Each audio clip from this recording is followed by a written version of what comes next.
ഇപ്പോൾ മദ്രസകൾ അടച്ചുപൂട്ടാൻ ഒരു തീരുമാനം എന്ന വാർത്ത വന്നതിന് ശേഷം വീണ്ടും ഈ മദ്രസകളിലെ പ്രവർത്തനങ്ങൾ ചർച്ചയായിരിക്കുകയാണ്. പലതരത്തിലുള്ള മെസ്സേജുകൾ, അത് വാട്സപ്പ് യൂണിവേഴ്സിറ്റിയിലെ മെസ്സേജുകൾ ചുറ്റിക്കറങ്ങുന്നുണ്ട്. അതിൻ്റെ സത്യം എന്താണ്, അതിലെ എന്താണ് യാഥാർത്ഥ്യം എന്നുള്ളത് നമുക്ക് വായിക്കുമ്പോൾ നമുക്കത് മനസ്സിലാവില്ല എന്താണ് എന്നുള്ളത്. കാരണം എന്നും തൊട്ടാൽ പൊള്ളുന്നൊരു വിഷയം തന്നെയാണ് മദ്രസകൾ. അത് മതപരമായി തന്നെ ആയിരിക്കും അതിനെ ഓരോരുത്തരും ഡീൽ ചെയ്യുന്നത്. പക്ഷെ അതിലുപരി ചിന്തിക്കേണ്ട ഒരു കാര്യമുള്ളത്, ഈ മദ്രസകളിൽ പഠിപ്പിക്കുന്നത് എന്താണ്? ശാസ്ത്രം, മാത്സ്, രാജ്യസ്നേഹം, രാജ്യ പുരോഗതിക്ക് വേണ്ടിയിട്ടുള്ള കാര്യങ്ങൾ, ഇതെന്തെങ്കിലും പഠിപ്പിക്കുന്നുണ്ടോ ഇല്ലയോ എന്നുള്ളത് എന്നും ഒരു ചർച്ചാ വിഷയം തന്നെയാണ്. മുൻപ് നമ്മളൊരു ചർച്ചയിൽ, അഹമ്മദ് മാഷിൻ്റെ ഒരു വീഡിയോയിൽ നമ്മൾ മദ്രസകൾ എന്താണ് എന്നുള്ള കാര്യത്തിൽ ചർച്ച ചെയ്തിരുന്നു. എന്താണ് മദ്രസകൾ? അതിൽ അദ്ദേഹം തന്നെ വ്യക്തമാക്കിയിരുന്നു, പലപ്പോഴും മതത്തിനപ്പുറത്തേക്കുള്ള ഒരു കാര്യവും അവിടെ പഠിപ്പിക്കപ്പെടുന്നില്ല എന്നുള്ളത്. മതത്തിൻ്റെ കാര്യങ്ങളും എന്താ പഠിപ്പിക്കുന്നത്? ഓരോ അവരുടെ പണ്ഡിതന്മാർ, ഉസ്താദുമാർ വ്യാഖ്യാനിച്ച് അറബിയിലുള്ളത് ഈ ചെറിയ കുട്ടികൾക്ക് പറഞ്ഞു കൊടുക്കുന്നതാണ്. അവരുടെ തലയിൽ അത് മാത്രമാണ് കയറുന്നത്. അപ്പോൾ ഉസ്താദ് എന്താണോ പറഞ്ഞു കൊടുക്കുന്നത് അതാണ് അവിടെ. അപ്പോൾ ഈ മദ്രസകൾക്കെതിരെ എന്തെങ്കിലും ഒരു ആരോപണങ്ങൾ ഉയരുമ്പോൾ ഒരിക്കലും അതൊരു വിഭാഗത്തിന്, മതവിഭാഗത്തിന് എതിരാണ് എന്ന് ചിന്തിക്കാതെ ആ മതവിഭാഗത്തിലുള്ളവർ എന്താണ് അതിൻ്റെ യാഥാർത്ഥ്യം, അതിൽ നമ്മൾ മാറ്റം വരുത്തണമെങ്കിൽ ആ മാറ്റം ഉൾക്കൊണ്ടുകൊണ്ട് മുന്നോട്ട് പോകണം എന്ന് ചിന്തിക്കാത്തിടത്താണ് മദ്രസകൾ എന്നും ഒരു പൊള്ളുന്ന വിഷയമായി നിലകൊള്ളുന്നത്, അല്ലേ? അതെ. ഇന്നലെയായിട്ട് ഈ വാർത്ത വന്നതിന് ശേഷം ഒരു കമൻറ്റിൽ കൊടുത്തിരിക്കുന്ന ഒരു പോസ്റ്റ് ഞാൻ കണ്ടു. അതായത് മദ്രസകളിൽ ഇതാണ് പഠിപ്പിക്കുന്നത് എന്ന് പറഞ്ഞുകൊണ്ട് അത് പറയുന്നത്, അമുസ്ലിങ്ങളുമായി നിങ്ങൾ കൂട്ടുകൂടിയാൽ നിങ്ങളെ അള്ളാഹുവിൻ്റെ ആ ഒരു ചട്ടക്കൂടിൽ നിന്ന് നിങ്ങളെ പുറത്തു തള്ളും. അമുസ്ലിങ്ങളുമായി നിങ്ങൾ ഒരു ബന്ധവും ഉണ്ടാക്കരുത്, അവർ നമ്മുടെ ശത്രുക്കളാണ് എന്ന രീതി. അമുസ്ലിങ്ങൾ എന്ന് പറഞ്ഞാൽ മുസ്ലിങ്ങളല്ലാത്തവർ, ഒരുപാട് മത സമുദായങ്ങൾ നമ്മുടെ ഇന്ത്യയിലുണ്ട്. മുസ്ലിങ്ങൾ അല്ലാത്തവർ മാത്രമല്ല അമുസ്ലിം എന്ന് പറയുന്നത്. നമ്മുടെ ശ്രീ എമ്മിനെ കുറിച്ച് അറിയില്ലേ? അദ്ദേഹം ജന്മന ഒരു മുസ്ലിമാനായിരുന്നു. പക്ഷെ അദ്ദേഹം ജീവിതം കൊണ്ട് ഈ സനാതന ധർമ്മത്തെ ഉൾക്കൊണ്ട് വേറൊരു ജീവിതം നയിക്കുന്നു. അദ്ദേഹത്തെ പോലെയുള്ളവരും മറ്റ് ഈ ഒരു പുരോഗമനപരമായ ആശയങ്ങളെയും കൂടി ഉൾപ്പെടുത്തിക്കൊണ്ടാണ് ഇവർ പറയുന്നത്. അതായത് ആ ചട്ടക്കൂടിൽ നിന്ന് പുറത്തു വരുന്നവരെ എല്ലാം അവർ അമുസ്ലിം എന്നാണ് വിളിക്കുന്നത്. അത്തരക്കാരെ അള്ളാഹു ഒരിക്കലും അള്ളാഹുവിലേക്ക് അടുപ്പിക്കുന്നില്ല. അള്ളാഹു അവരെയൊക്കെ മാറ്റി നിർത്താനാണ് പറയുന്നത്. അപ്പൊ ഇത്തരം മതവിഷങ്ങളാണ് കുഞ്ഞു കുട്ടികളുടെ 5 വയസ്സ് മുതലോ 4 വയസ്സ് മുതലോ മദ്രസകളിൽ എത്തുന്ന കുഞ്ഞു കുട്ടികളുടെ മനസ്സിൽ ഇവർ കരുതി വച്ചേക്കുന്ന, അല്ലെങ്കിൽ ഇവർ പഠിപ്പിച്ച് വിഷം നിറയ്ക്കുന്നത് അത്തരത്തിലുള്ളതാണ്. അപ്പൊ മാത്യു സാമുവൽ എന്ന് പറയുന്ന ഒരു മാധ്യമ പ്രവർത്തകൻ ഒരു വീഡിയോ ചെയ്യുകയാണ്. അത് അദ്ദേഹം അതിൽ കറക്റ്റായിട്ട് പറയുന്നുണ്ട്. അദ്ദേഹം കുറേ നാളുകളായി ഇതിൻ്റെ പുറകിലാണ്. അദ്ദേഹം പലർക്കും ഇതുമായി ബന്ധപ്പെട്ട് വിവരാവകാശ രേഖകൾ ചോദിച്ചു. ബജറ്റിൽ സർക്കാർ മദ്രസകൾക്ക് പണം മാറ്റിവെക്കുന്നുണ്ട്, പക്ഷെ അതിൻ്റെ കണക്കുകൾ സർക്കാർ ഒരിടത്തും കാണിക്കുന്നില്ല. കാരണം ഇവരെ പ്രീണിപ്പെടുത്താനായി സർക്കാർ, ഇവരൊരു വലിയ വോട്ട് ബാങ്കാണ്, അതുകൊണ്ട് ഇവരെ നിലനിർത്താനായി സർക്കാർ ഇവർക്ക് വാരിക്കോരി നൽകും എന്നുള്ളത് ഒരു യാഥാർത്ഥ്യം തന്നെയാണ്. അത് അദ്ദേഹം പറയുന്നുണ്ട്. മാത്രമല്ല, ഇതുമായി ബന്ധപ്പെട്ട് എത്ര രൂപയാണ് ചിലവാക്കുന്നത്, എന്തിനാണ് ഈ മദ്രസകൾക്ക് ഈ പണം കൊടുക്കുന്നത്? കുറെ കെട്ടിടങ്ങൾ കെട്ടിയിടുന്നുണ്ട്, അതിൻ്റെ അകത്ത് എന്താണ് പഠിപ്പിക്കുന്നത്? രാജ്യവിരുദ്ധമായ കാര്യങ്ങളാണ്. രാജ്യസ്നേഹമോ രാജ്യത്തെ ജനങ്ങളെല്ലാം ഒന്നാണെന്നോ ഇതൊന്നുമല്ല പഠിപ്പിക്കുന്നത്, രാജ്യവിരുദ്ധതയാണ് പഠിപ്പിക്കുന്നതെന്നാണ് അദ്ദേഹം പറയുന്നത്. അതായത് ഒരു ഭീകരവാദത്തിന്റെ മുഖം. ഇന്നലെയായിട്ട് പുറത്തു വന്നത് ഗുജറാത്തിലാണെന്ന് തോന്നുന്നു, ഏതോ മദ്രസയിൽ പാകിസ്ഥാൻ സിലബസ് ആണ് പഠിപ്പിക്കുന്നത് എന്നുള്ളത്. അപ്പൊ എത്ര ഗൗരവത്തോടെ, എത്ര ഭയത്തോടെയാണ് നമ്മൾ ഇതൊക്കെ ചർച്ച ചെയ്യേണ്ടത്? മദ്രസകളിൽ നിന്ന് പുറത്തുവിടേണ്ടത് ഇതെന്താണ്? വിഭാഗത്തിലുള്ളവരാണ് ഇത് ചർച്ച ചെയ്യേണ്ടത്. അല്ല, അവരിത് ചർച്ച ചെയ്യില്ല. ഇതൊക്കെ നമ്മൾ എത്ര ആവർത്തി, ഇപ്പൊ എല്ലാ ദേശീയ ബാലാവകാശ കമ്മീഷനാണ് എല്ലാ കേന്ദ്രങ്ങൾക്കും നിർദ്ദേശം നൽകിയിരിക്കുന്നത്. ഇപ്പൊ മഹാരാഷ്ട്രയിൽ BJPയും കൂടി ഉൾപ്പെടുത്ത സർക്കാരാണ് അവിടെ ഭരിക്കുന്നത്.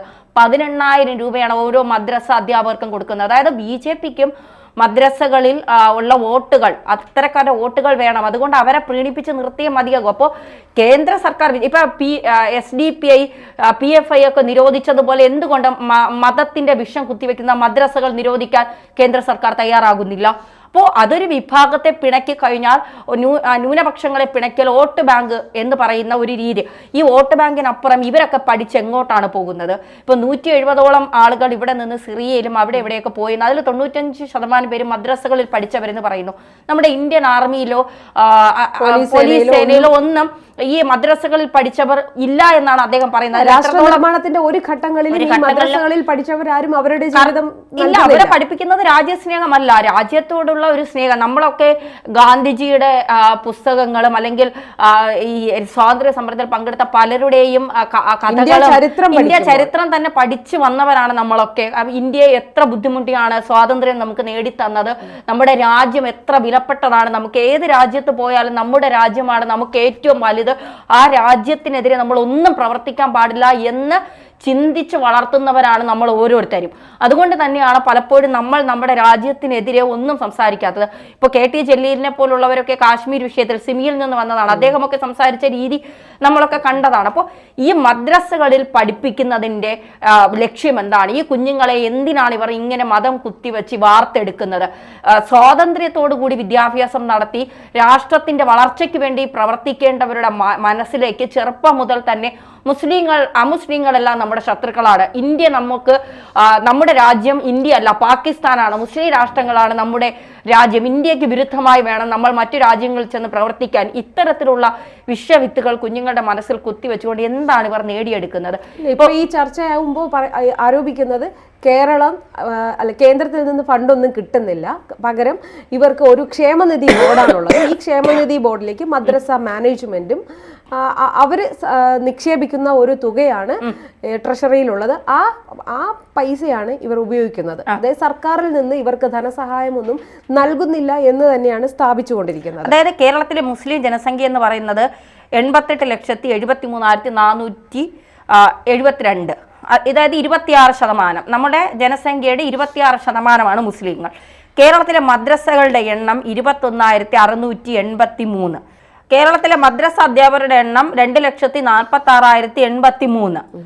ഇങ്ങനെയാണ് പിന്നെ പറയുന്നത്. ഖജനാവിൽ നിന്ന് ശമ്പളവും പെൻഷനും കൂടിയൊക്കെ കൊടുക്കുന്നു എന്ന് പറയുന്നത്. പക്ഷേ ഉന്നത വിദ്യാഭ്യാസ മന്ത്രിയായിരുന്ന KT ജലീൽ നിയമസഭയിൽ അവതരിപ്പിച്ച വിവരങ്ങളാണിത്. പക്ഷേ ഇത് ഫാക്ട് ചെക്കില് അങ്ങനെ കൊടുത്തിട്ടില്ല. ഇവരുടെ ക്ഷേമ ബോർഡിലാണ് ഈ അതായത് മദ്രസകളിലെ അധ്യാപകർക്ക് പണം കൊടുക്കുന്നതെന്ന്. അങ്ങനെയാണെങ്കിൽ മഹാരാഷ്ട്രയിലെ BJP കൂടി ഭരിക്കുന്ന സർക്കാർ എങ്ങനെയാണ് 18,000 രൂപ ഇവർക്ക് ശമ്പളം ഇനത്തിൽ നൽകുന്നത്?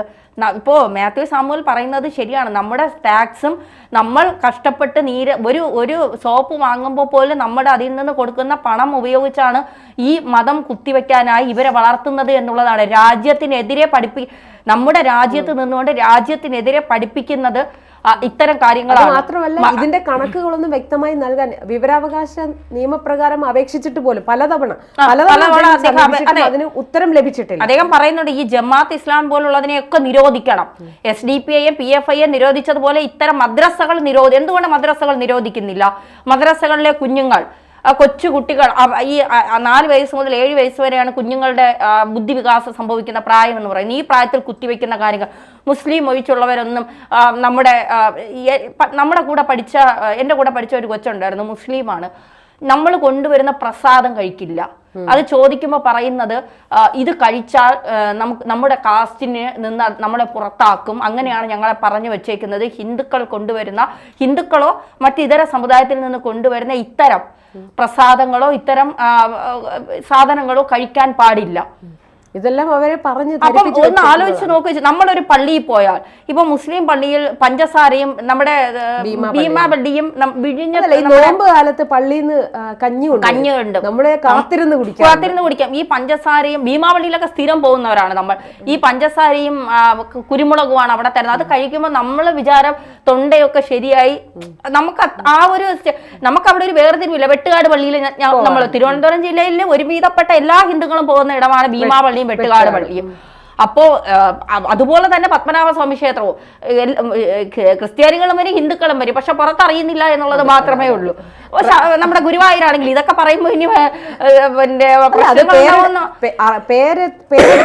ഫേമസ് ആയിട്ടുള്ള ആൾക്കാർ വന്നാൽ മാത്രമേ അത് അറിയുള്ളൂ. മറ്റുള്ളവർ എത്രയോ പേര് പോകുന്നുണ്ട്. ഈ ടൂറിനൊക്കെ പോകുമ്പോ കുട്ടികൾ ഞങ്ങൾക്ക് അതിന്റെ അകമൊന്ന് കാണണം എന്ന് പറഞ്ഞുകൊണ്ട് തട്ടം മാറ്റിയിട്ടിട്ട് പോകുന്ന കുട്ടികളുണ്ട്. പണ്ടുകാലത്ത് അത് കൂടുതലുണ്ടായിരുന്നു, പക്ഷെ ഇപ്പം അത് എനിക്കറിയില്ല ഇപ്പൊ അങ്ങനെ കുട്ടികൾ തയ്യാറാവാറുണ്ടോ എന്ന്. ഇപ്പോഴത്തെ കുട്ടികൾ കുറച്ചുകൂടെ കൂടുതൽ തയ്യാറാകാറുണ്ട്. കാരണം മുന്നത്തെ പോലെയല്ല. അവർ പറയുന്നത് എന്ത് ജാതി മതം ഞങ്ങൾക്കല്ല ഒരുപോലെ തന്നെയാണ് എന്ന് പറഞ്ഞുകൊണ്ട് പോകുന്ന പലരും ഉണ്ട്. പക്ഷേ ഇപ്പൊ നേരത്തെ സൂചിപ്പിച്ചതുപോലെ തന്നെ ഈ ഇന്ത്യ വിരുദ്ധമായ പല കാര്യങ്ങളും പഠിപ്പിക്കുന്ന മദ്രസകൾ, പാകിസ്ഥാൻ സിലബസ് ഉൾപ്പെടെ ഇന്ത്യയിൽ ഇരുന്നു കൊണ്ട് ഇന്ത്യക്കെതിരെ സംസാരിക്കാൻ പഠിപ്പിക്കുന്ന മദ്രസകൾ, അത്തരം മദ്രസകൾ നിരോധിക്കണം. എല്ലാ മദ്രസകളൊന്നുമല്ല, എല്ലാ മദ്രസകളിലും ഒരേ രീതിയിലുള്ള സിലബസ് തന്നെയായിരിക്കും പഠിപ്പിക്കുന്നത്. പക്ഷേ ഇന്ത്യയിൽ ഇരുന്നു കൊണ്ട് നമ്മുടെ ടാക്സ് വാങ്ങിക്കൊണ്ട് ഇവർക്ക് എത്രയാണ് കൊടുക്കുന്നത്, ഇവരുടെ പണം എത്രയാണ്, ഇപ്പൊ ദേശീയ ബാലാവകാശ കമ്മീഷൻ കൃത്യമായി പഠനം നടത്തിയതിനു ശേഷമാണ് അവിടുത്തെ കുട്ടികൾക്ക് സ്വാതന്ത്ര്യത്തോടു കൂടി ചിന്തിക്കാൻ കഴിയുന്നില്ല, അവർ രാഷ്ട്ര വളർച്ചയ്ക്ക് വേണ്ടിയിട്ട് ഒന്നും അവർ ചെയ്യുന്നില്ല എന്നുള്ള ബോധ്യം വന്നതുകൊണ്ടാണ് ദേശീയ ബാലാവകാശ കമ്മീഷൻ